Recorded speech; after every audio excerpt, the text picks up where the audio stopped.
बच्चों अब हम पढ़ेंगे मैग्नेटिक फोर्स। मैग्नेटिक फोर्सेस, ठीक है। अब देखो मैग्नेटिक फोर्स पढ़ने के लिए पहले हमें मैग्नेटिक फोर्स समझना पड़ेगा। मैग्नेटिक फोर्स कैसे समझेंगे हम, जैसे हमें क्या पता था, अगर कोई चार्ज पार्टिकल रेस्ट पे है, अगर कोई मान लो चार्ज है लड़का ये रेस्ट पे है, तो जब ये रेस्ट पे होता है ये क्या बनाता है, एक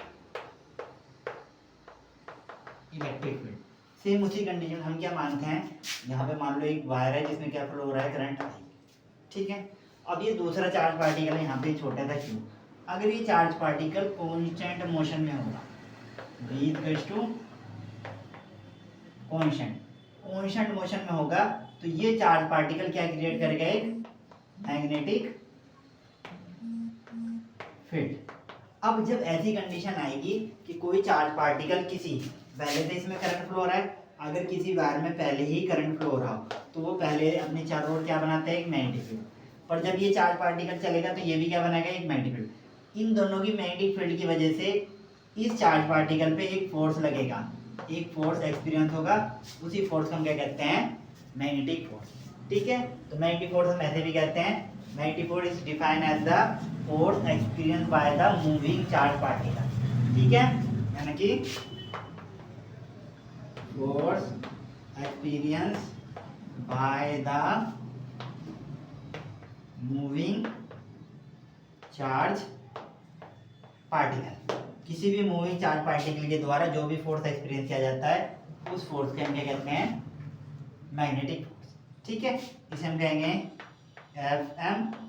तो कौन मूव कर रहा है, मूविंग चार्ज पार्टिकल, वो इलेक्ट्रॉन भी हो सकता है, हमने चार्ज लिया Q, velocity v cross magnetic field, मतलब ये जो मूविंग चार्ज पार्टिकल है मैग्नेटिक फील्ड के 90 डिग्री ही चलना चाहिए, अगर पैरेलली चला तो शायद उसमें कोई भी फोर्स का एक्सपीरियंस नहीं होगा। इसे जब हम सिंपल फॉर्म में लिखते हैं तो इसे लिखेंगे magnetic force equals to q v v sine theta, ठीक है बच्चों।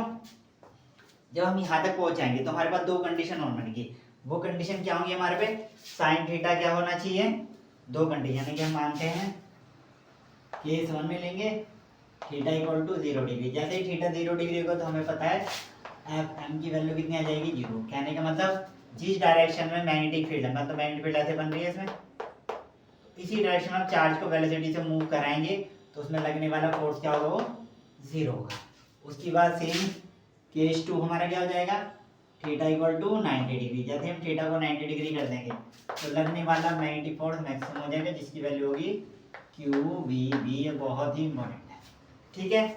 इतना समझ में। अब 3-4 पॉइंट रिमेंबर। पहला पॉइंट क्या होगा, जो भी चार्ज पार्टिकल होगा वो 90 डिग्री मूव करेगा या 0 डिग्री मूव नहीं करेगा, मतलब किसी भी एंगल में मूव करेगा, 0 पे मूव नहीं करेगा, नहीं तो फोर्स एक्सपीरियंस नहीं होगा। सेकंड हम क्या कह सकते हैं, ये जो चार्ज पार्टिकल है, ये जो चार्ज पार्टिकल की वेलोसिटी कांस्टेंट है, मतलब जो भी फोर्स होगा, ये जो मैग्नेटिक फोर्स होगा, ये जो मैग्नेटिक फोर्स होगा ये सिर्फ डायरेक्शन को चेंज करेगा, किसी भी चार्ज पार्टिकल की डायरेक्शन को चेंज करेगा, उसकी स्पीड को चेंज नहीं करेगा। ये जो फोर्स लग रहा है ये इस चार्ज पार्टिकल की सिर्फ डायरेक्शन को चेंज करेगा, उसकी स्पीड को चेंज नहीं करेगा। जिस स्पीड में वो चल रहा था हमेशा उसी स्पीड में क्या करता रहेगा, घूमता रहेगा, ठीक है। अगर वो रेस्ट पे हो गया तो ऑटोमेटिक लगने वाला फोर्स क्या हो जाएगा, 0 हो जाएगा, ठीक है।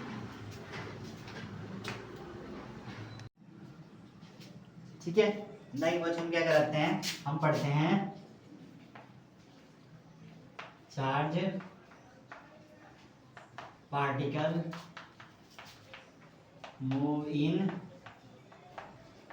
यूनिफॉर्म मैग्नेटिक फील्ड, मतलब किसी भी charge particle uniform magnetic field में मूव कराया जाता है तो उसमें जो जो चीज बनेंगे सब निकालते हैं, ठीक है। तो मैंने यूनिफॉर्म मैग्नेटिक फील्ड को कुछ ऐसे करके बना दिया, इसका मतलब क्या है, मैग्नेटिक फील्ड की डायरेक्शन इनवर्ड है, इनवर्ड क्या है मेरी डी, ठीक है, कुछ ऐसे बना दिया, ओके।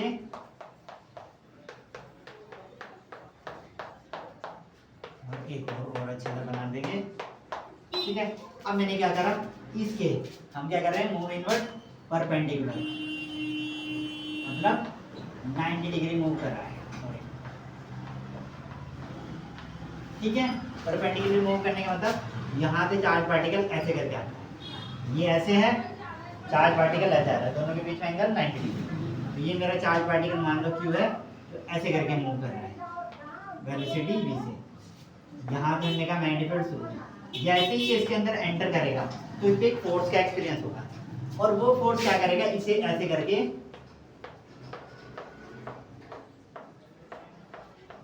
घुमा देगा। ठीक है, अब ये ऐसे करके क्यों घुमा? अब देखो हमारे पास तीन चीजें हैं, हमने 10th में एक पढ़ा था Fleming's left hand rule, Fleming's left hand rule. अब रूल क्या है, हमारे पास एक बी है, एक हमारे पास बी है, और एफ हमें बताना है।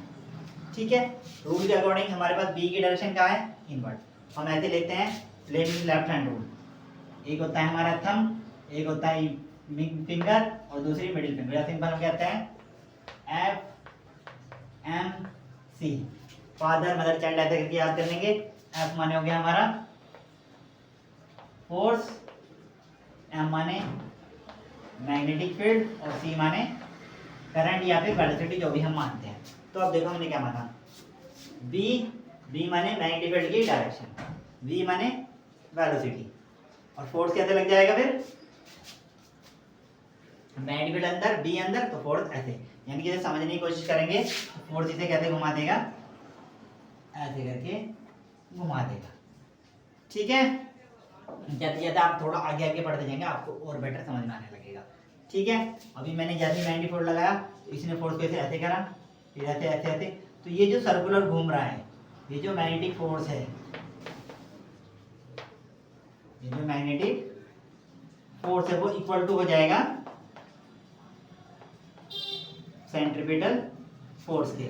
ये मैग्नेटिक फोर्स ऑटोमेटिकली किसके इक्वल हो जाएगा, सेंट्रीपिटल फोर्स के। उस कंडीशन में हम क्या करेंगे, मैग्नेटिक फोर्स को हम क्या कहते हैं, QVB, दोनों 90 डिग्री पे चल रहे हैं, मैंने कहा ना दोनों के बीच में 90 है, तो sin थीटा की वैल्यू 1 इक्वल टू, ये क्या होता है mv² में r। r का मतलब अगर मान लो मैंने यहाँ सेंटर माना है c, तो ये हो जाएगी इसकी रेडियस r। मान लो जिस सर्कल में जिस एंगल से ये घूम रहा है, वो हो सकता है यहाँ हो सकता है सेंटर यहाँ हो, कहीं भी हो सकता है। ठीक है, वो रेडियस r, और यहाँ से अगर मुझे क्या निकालना है, इसकी वेलोसिटी, मतलब किस स्पीड से वो घूम रहा है, तो एक v से एक v कटेगा, तो v इसका आ जाएगा QVR में m।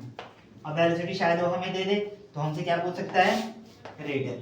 तो रेडियस अगर मैं यहाँ से निकालूंगा तो क्या आ जाएगा, mv में QV। मैग्नेटिक फील्ड तो सबको दे देगा, मेन वो क्या पूछेगा, रेडियस। रेडियस भी निकल गई, v भी निकल गया। अब हमसे क्या पूछ सकता है,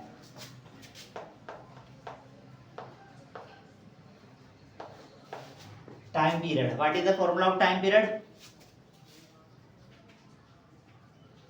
अगर आपको थोड़ा बहुत याद हो तो जब हम टाइम पीरियड निकालते हैं तो टाइम पीरियड का मतलब होता है इसे पूरा टाइम, यानी कि यहाँ से यहाँ तक जाने में जो भी टोटल टाइम लगा उसे हम क्या कहते हैं, टाइम पीरियड। ठीक है, टाइम पीरियड क्या होता है,